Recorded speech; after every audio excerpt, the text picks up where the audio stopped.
നമ്മുടെ പുതിയ സീരീസായ പോണ്ടിച്ചേരി ഡയറിയിലേക്ക് എല്ലാവർക്കും സ്വാഗതം. ട്രിവാൻഡ്രം ടു പോണ്ടിച്ചേരി കാറിൽ ഒരു രസകരമായിട്ടുള്ള യാത്ര. ആദ്യ ദിവസത്തെ വിശേഷങ്ങളാണ് ഇന്നത്തെ വീഡിയോയിൽ പങ്കുവയ്ക്കുന്നത്. Where the shadows creep, whispers of the city, secrets they keep. Underneath the street lamp steady burn. Life's a game of dice, wait in your turn. City lights shine, but they never show the truths we hide, the things we don't know. Concrete jungle beats in the air, dreams take flight, but beware, beware. ഇന്ത്യയുടെ 8 union ടെറിട്ടറീസിൽ ഒന്നാണ് നമ്മളിപ്പോൾ ഈ പോകുന്ന പോണ്ടിച്ചേരി എന്ന് പറയുന്നത്. പോണ്ടിച്ചേരിയുടെ ശരിക്കും പേരെന്ന് പറയുന്നത് പുതുച്ചേരി എന്നാണ് കേട്ടോ. കണ്ടോ എന്തുമാത്രം ചക്കയാണ് ഇങ്ങനെ റോഡ് സൈഡിൽ വിൽക്കാൻ വെച്ചിരിക്കുന്നത്. നമ്മളീ പോകുന്ന വഴിക്കൊക്കെ ഒത്തിരി നല്ല കാഴ്ചകൾ കാണാനുണ്ട്. അതിലൊന്നാണ് നമ്മളീ പോകുന്ന ഹൈവേ സൈഡിലുള്ള വാസ്റ്റ് ആയിട്ടുള്ള കൃഷിസ്ഥലങ്ങൾ. നിങ്ങൾ ട്രെയിനിലാണ് പോണ്ടിച്ചേരി വിസിറ്റ് ചെയ്യാൻ വരുന്നതെങ്കിൽ വില്ലുപുരം എന്ന് പറയുന്ന ഈ റെയിൽവേ സ്റ്റേഷനാണ് ഏറ്റവും നിയറസ്റ്റ് ആയിട്ട് വരുന്നത്. ചെന്നൈയിൽ നിന്ന് ഓൾമോസ്റ്റ് 165 കിലോമീറ്റേഴ്സ് ഡിസ്റ്റൻസ് ഉണ്ട് പോണ്ടിച്ചേരിയിൽ എത്താനായിട്ട്. ഫ്രഞ്ച് കോളനി ആയിരുന്ന 4 പ്രവിശ്യകൾ ചേർത്തിട്ടാണ് കേട്ടോ നമ്മുടെ പോണ്ടിച്ചേരി രൂപീകരിച്ചത്. അതിലൊരു ഇൻട്രസ്റ്റിംഗ് ഫാക്ട് എന്ന് പറയുന്നത് ഈ 4 സ്ഥലങ്ങളും വരുന്നത് 3 സംസ്ഥാനങ്ങളിലായിട്ടാണ്. ഒന്ന് നമ്മുടെ കേരളത്തിലെ മാഹി, 2 തമിഴ്നാട്ടിലെ തന്നെ പോണ്ടിച്ചേരിയും കാരൈക്കൽ എന്ന് പറയുന്ന സ്ഥലവും, 3 ആന്ധ്രാപ്രദേശിലെ യാനം.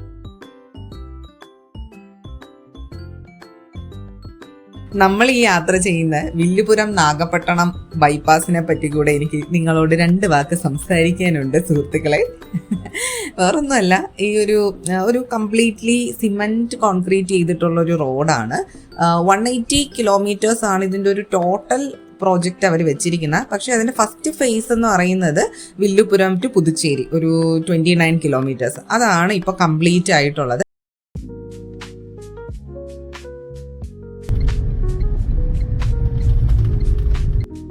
വെളുപ്പിന് 3 മണിക്കാണ് ഞങ്ങൾ വീട്ടിൽ നിന്ന് ഇറങ്ങിയത്. ഇപ്പോൾ സമയം ഉച്ചയ്ക്ക് 2:30. നമ്മൾ പോണ്ടിച്ചേരി ടൗണിലെത്തി.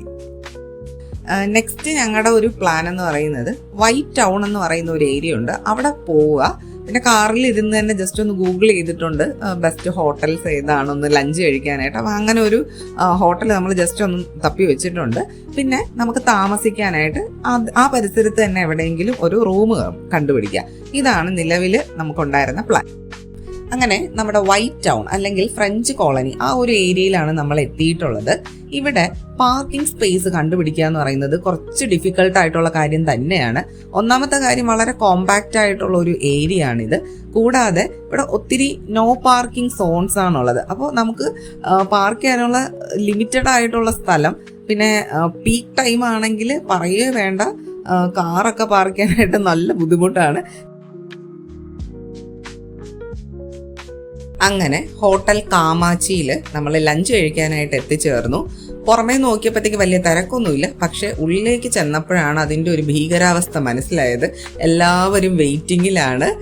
നമ്മളും കുറച്ച് നേരം വെയിറ്റ് ചെയ്യേണ്ടി വന്നു. ഈ കാണുന്ന ഒരു ചേട്ടനുണ്ട് അവിടെ. അപ്പം നമ്മൾ പേരും പറഞ്ഞു കൊടുക്കുക, നമ്മൾ എത്ര പേരാണ് വന്നിട്ടുള്ളതെന്നും പറയാം. അപ്പം അവർ സീറ്റ് ഒഴിയുന്നതിനനുസരിച്ച് നമ്മുടെ പേര് വിളിക്കും. അങ്ങനെ ഞങ്ങൾക്ക് സീറ്റ് കിട്ടി. മട്ടൻ ബിരിയാണി, മട്ടൻ സുക്ക, പിന്നെ അവിടുത്തെ ഒരു സ്പെഷ്യൽ പ്രോൺസ്, ഇതായിരുന്നു ഞങ്ങൾ ഓർഡർ ചെയ്തത്. കേശുക്കുട്ടൻ ഉറക്കമായിരുന്നു, എന്നാലും ഞങ്ങൾ ജസ്റ്റ് ഒന്ന് കഴിച്ചിട്ട് അവനെ ഉണർത്തി കൊടുത്തു. പക്ഷേ സത്യം പറഞ്ഞു കഴിഞ്ഞാൽ ബില്ല് ഇത്തിരി കൂടുതൽ തന്നെയായിരുന്നു. ഫുഡിന് ടേസ്റ്റ് ഒക്കെ ഉണ്ട്, പക്ഷേ പറഞ്ഞ അത്ര ഒരു ഹൈപ്പിനുള്ള സംഭവം ഉണ്ടായിട്ട് എനിക്ക് തോന്നില്ല. പിന്നെ ക്വാണ്ടിറ്റി വളരെ കുറവായിരുന്നു. അങ്ങനെ കഴിച്ചിട്ട് പുറത്തിറങ്ങിയപ്പോഴാണ് ഒരു ഷോപ്പിൽ കുറച്ച് ചേച്ചിമാരും ചേട്ടന്മാരും കൂടെ ഇരുന്നിട്ട് തടിയിലുള്ള നമ്മുടെ കട്ടള എന്നൊക്കെ പറയത്തില്ലേ, അങ്ങനെ കൊത്തുപണി ചെയ്ത് അങ്ങനെ ഒരു സംഭവത്തിൽ പോളിഷിംഗ് ഒക്കെ ചെയ്തുകൊണ്ടിരിക്കും. നോക്കിയപ്പോഴാണ് ആ ഒരു ഷോപ്പ് എന്ന് പറയുന്നത് കുറച്ച് ആൻറ്റിക് ആയിട്ടുള്ള സാധനങ്ങൾ വിൽക്കുന്ന ഒരു ഷോപ്പാണ്.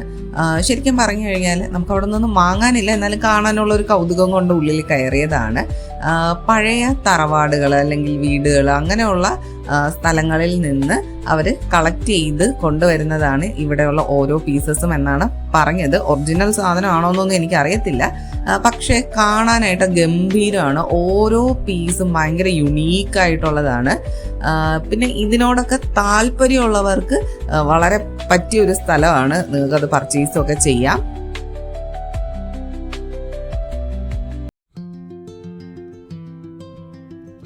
പിന്നെ കാർ എടുക്കാൻ പോകുന്നതിന് മുന്നേ കുറച്ചൊന്ന് നടന്നു നോക്കാന്ന് വിചാരിച്ചു. ഈ കാണുന്ന ഒരു കളർഫുൾ ആയിട്ടുള്ള ചുമരില്ലേ, അത് ഇവിടുത്തെ ഫേമസ് ആയിട്ടുള്ള സ്റ്റാർബക്സിന്റെ ഔട്ട്ലെറ്റ് ആണ്. ഒരുപാട് പേര് ഫോട്ടോ എടുക്കുന്ന ഒരു സ്പോട്ട് കൂടെയാണ്. ഈ ഒരു പരിസരത്ത് തന്നെയാണ് റോക്ക് വ്യൂ ബീച്ച് ഉള്ളത്. സോ ഞങ്ങൾ അങ്ങോട്ടൊന്ന് നടന്നു നോക്കാം, താമസിക്കാനുള്ള ഏതെങ്കിലും സ്ഥലം ഒന്ന് അറേഞ്ച് ചെയ്യാൻ പറ്റിയാലോ. ഈ ഒരു ഭാഗത്തായിട്ട് കുറച്ച് ഗവൺമെന്റ് ഓഫീസുകളുണ്ട്, കണ്ടില്ലേ, ലീഗൽ സർവീസ് അതോറിറ്റി, പിന്നെ സമ്മർ പാക്കേജിന്റെ ഒരു സംഭവം വെച്ചിട്ടുണ്ട്. നമ്മുടെ ടൂറിസം ഡെവലപ്മെന്റ് കോർപ്പറേഷന്റെ ആണ് സംഭവം. പിന്നെ ഇവിടെ ടൂറിസം ഹെൽപ്പ് ഡെസ്ക് ഉണ്ട്.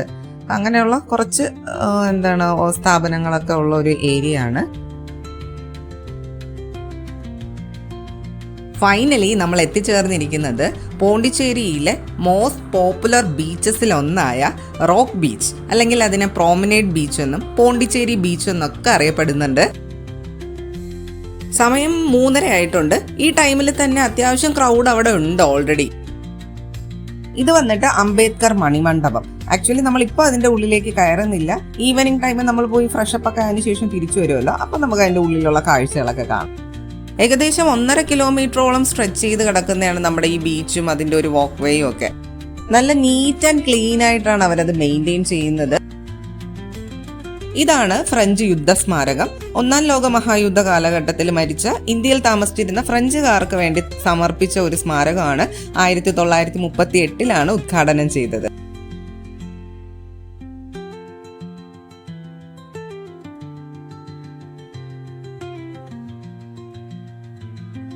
നമ്മൾ കന്യാകുമാരി വിവേകാനന്ദ കേന്ദ്രയിലെ ഒരു ട്രിബ്യൂട്ട് വാൾ കണ്ടില്ല, അതുപോലെ ഒരു സംഭവം ഇവിടെയുണ്ട്. പക്ഷെ ഇത് റെനോവേഷൻ വർക്ക് ചെയ്യുവാണെന്ന് തോന്നുന്നു. പോണ്ടിച്ചേരിയിലെ പ്രധാനപ്പെട്ട ലാൻഡ്മാർക്കുകളിൽ ഒന്നാണ് നമ്മുടെ ഈ മഹാത്മാഗാന്ധി സ്റ്റാച്യു എന്ന് പറയുന്നത്.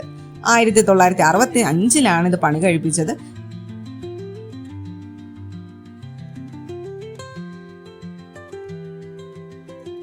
അങ്ങനെ ഞങ്ങൾ നടന്ന് എവിടെയൊക്കെയോ പോയിക്കൊണ്ടിരിക്കുവാണ്. എല്ലാം ഇങ്ങനെ അടുത്തടുത്തുള്ള സ്ഥലങ്ങളാണ്. കണ്ട് നടക്കാനായിട്ട് നല്ല രസം.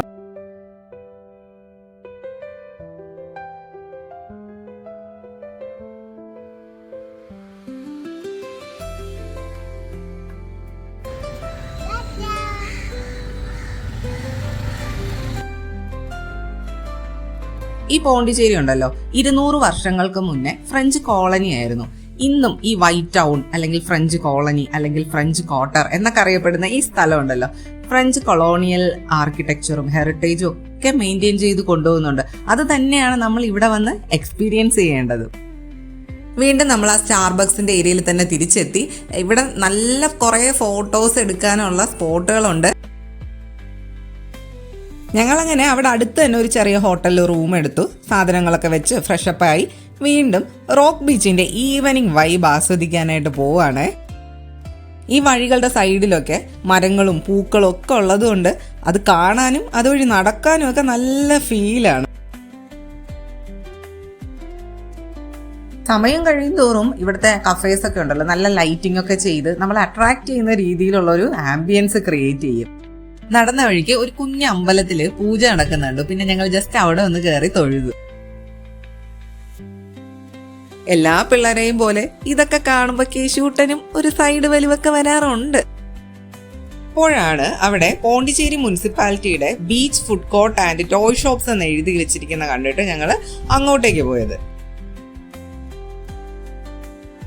അതിനകത്ത് നമ്മൾ ഈ കാണുന്ന പോലെ തന്നെ കുറേ ഫുഡ് സ്റ്റോൾസ് ഉണ്ട്. Pani puri, momos, fried items, juice, ഉപ്പിലിട്ട സാധനങ്ങൾ, ഫ്രൈഡ് റൈസ്, നൂഡിൽസ്, അങ്ങനെ കുറേ ഐറ്റംസ് ഉണ്ട്. ഒരുപാട് പേര് അവിടെ അതൊക്കെ വാങ്ങി കഴിക്കുന്നുമുണ്ട്. പക്ഷെ ഞങ്ങൾക്ക് എന്തോ അവിടുത്തെ ഒരു വൃത്തിയും ചുറ്റുപാടും ഒന്നും അത്രയ്ക്ക് അങ്ങോട്ട് ഇഷ്ടപ്പെടാത്തത് കൊണ്ട് ഒന്നും വാങ്ങാണ്ട് പെട്ടെന്ന് തന്നെ തിരിച്ചു പോന്നു.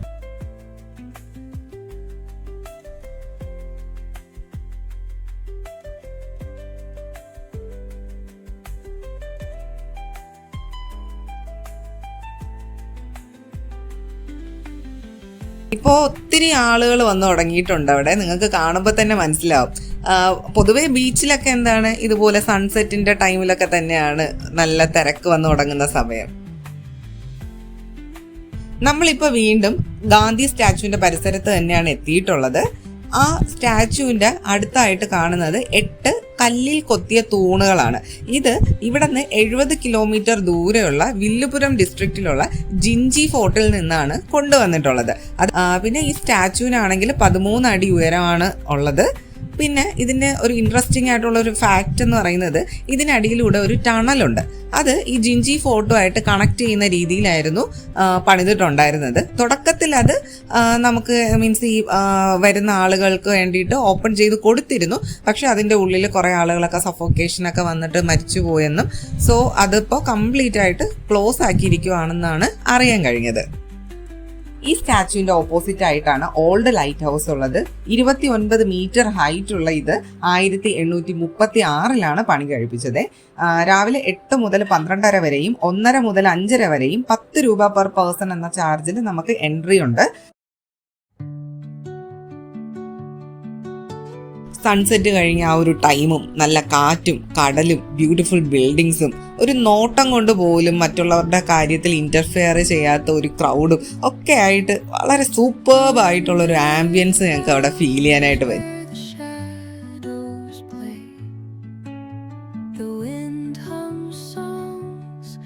ചുറ്റിലും നോക്കിയാൽ നല്ല രസമാണ്.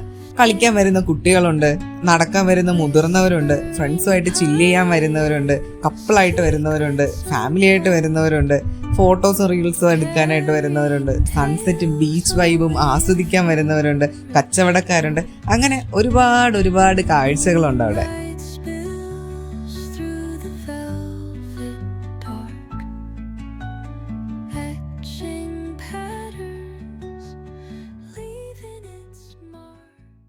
അവിടെ തന്നെ ഒരു ഓപ്പൺ ജിമ്മ് പോലെ സെറ്റ് ചെയ്തിട്ടുണ്ട്. കണ്ടില്ലേ, എല്ലാ പ്രായക്കാരും അത് നല്ല പോലെ ഉപയോഗിക്കുന്നുണ്ട്. അപ്പൊ കേശൂട്ടനും ആഗ്രഹമായി എന്തെങ്കിലുമൊക്കെ ഒന്ന് ട്രൈ ചെയ്യണമെന്ന്.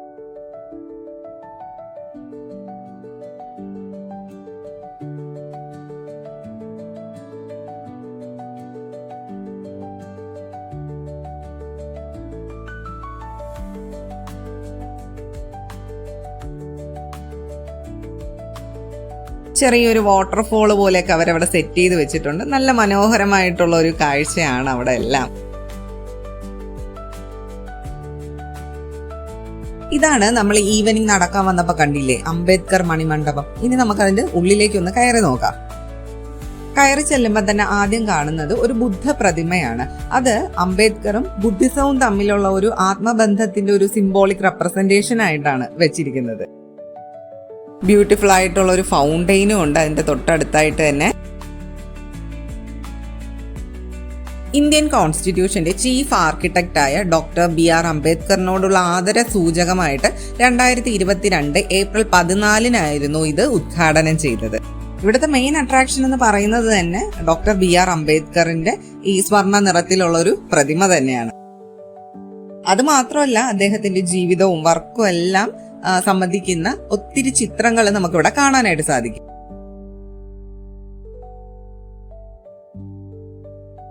അങ്ങനെ റോക്ക് ബീച്ചിന്റെ പരിസരത്തുള്ള കാഴ്ചകളൊക്കെ കണ്ട് ഞങ്ങളിങ്ങനെ തിരിച്ചു പോരാൻ ഇറങ്ങിയപ്പോഴാണ് ഇത്രോ നേരം ബീച്ചിൽ കാല് നനയ്ക്കാൻ പറ്റിയില്ല എന്ന് വിഷമിച്ചിരുന്ന കേശുകുട്ടന്റെ മുന്നിലേക്ക് കുറച്ച് കുട്ടികൾ അവിടെ ഇരുന്ന് കളിക്കുന്ന കണ്ടതും പിന്നെ അവനും കൺട്രോൾ ചെയ്യാൻ പറ്റിയില്ല. ഞങ്ങളും പിന്നെ കുറച്ചു നേരം കളിച്ചോട്ടെ എന്ന് വിചാരിച്ചു. ഇനി നമ്മുടെ നൈറ്റ് ഫുഡിങ് ടൈമാണ്. നല്ല വിശപ്പുണ്ട്. അതിൽ ആദ്യമായിട്ട് നമ്മൾ ട്രൈ ചെയ്തത് ഒരു സ്ട്രീറ്റ് ഫുഡാണ്. സ്ട്രീറ്റ് ഫുഡ് മീൻസ് ഇതൊരു മീനാണ്, നമ്മുടെ നാട്ടിൽ നെയ്മീൻ എന്ന് പറയുന്നത്, കിങ് ഫിഷ്. അത് 3 പീസാണ്, 130 രൂപയാണ്. സംഭവം കണ്ടപ്പോൾ നല്ല വൃത്തിയുള്ള ഒരു സ്റ്റോളായിരുന്നു. അവർ വീട്ടിൽ നിന്ന് തന്നെ പ്രിപ്പയർ ചെയ്ത് കൊണ്ടുവരുന്ന മസാല അതിങ്ങനെ ബോക്സിനകത്ത് തന്നെ അടച്ചാണ് അവരത് കൊണ്ടുവരുന്നത്. വളരെ നീറ്റ് ആൻഡ് ഹൈജീനിക് ആയിട്ടുള്ള ഒരു ആംബിയൻസ് ആയിരുന്നു. സോ ഞങ്ങൾ വിചാരിച്ചു എന്തായാലും അതിൻ്റെ ടേസ്റ്റ് ഒന്ന് പരീക്ഷിച്ചിട്ട് തന്നെ കാര്യം. നമ്മൾ എല്ലാവരും ഫിഷ് ലവേഴ്സാണ്. സോ ഞങ്ങൾക്ക് അത് കണ്ടപ്പോഴത്തേക്കും എന്തായാലും ഒന്ന് ട്രൈ ചെയ്യാമെന്ന് വിചാരിച്ചു. ചേച്ചി അതിൻ്റെ പുറത്ത് കുറച്ച് പെപ്പർ പൗഡറൊക്കെ തട്ടി ഒരു പീസ് നാരങ്ങയൊക്കെ ആയിട്ട് ചൂടായിട്ട് നമ്മുടെ കയ്യിലേക്ക് ഇങ്ങനെ തന്നു. സംഭവം ഗംഭീര ടേസ്റ്റ് ആയിരുന്നു കേട്ടോ. ശരിക്കും ഞങ്ങൾക്കത് ഒത്തിരി ഇഷ്ടമായി.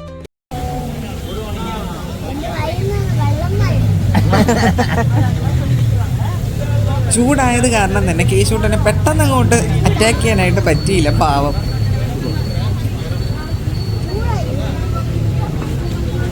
അങ്ങനെ ഞങ്ങൾ 3 പേരും നല്ല ഹോട്ട് ആൻഡ് സ്പൈസി ഫിഷൊക്കെ കഴിച്ചിട്ട് നെക്സ്റ്റ് വന്ന് പെട്ടത് നോക്കിയേ കൃത്യമായിട്ടുള്ള സ്ഥലത്താണ്. ഇവിടെ കണ്ടോ ഒത്തിരി ടൈപ്പ് കേക്ക്സ് ആണുള്ളത്. ഞങ്ങളൊരു ബ്ലൂബെറി ചീസ് കേക്കാണ് കേട്ടോ മേടിച്ചത്. അതും നല്ല ടേസ്റ്റ് ആയിരുന്നു.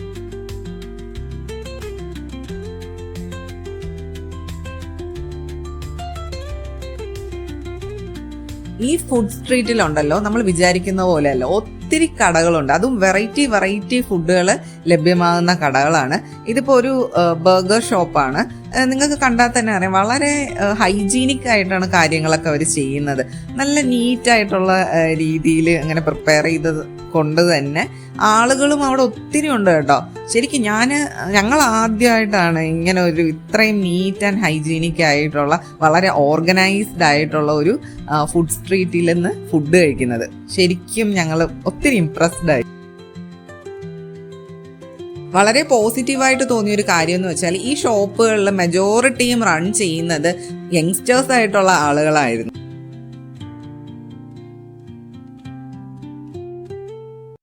നെക്സ്റ്റ് ഞങ്ങൾ ട്രൈ ചെയ്തത് ഒരു മിനി ഷവർമയായിരുന്നു. അതും അത്യാവശ്യം നല്ല ക്വാണ്ടിറ്റിയും നല്ല ടേസ്റ്റും ഉണ്ടായിരുന്നു.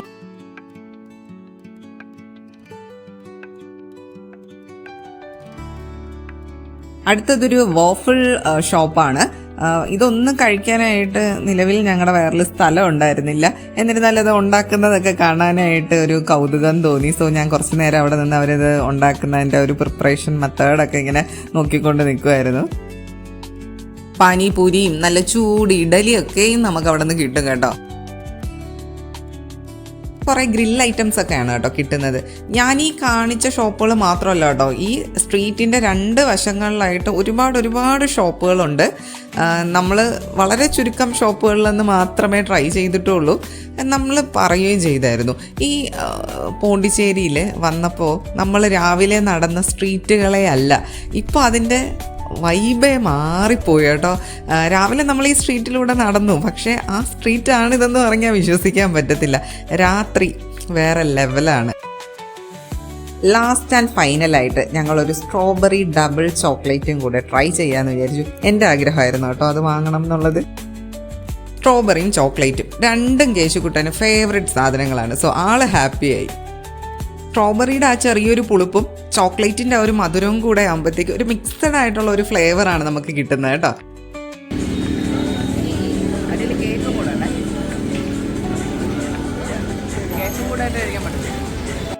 അങ്ങനെ ഡേ 1 വിശേഷങ്ങൾ ഇവിടെ അവസാനിക്കുകയാണേ.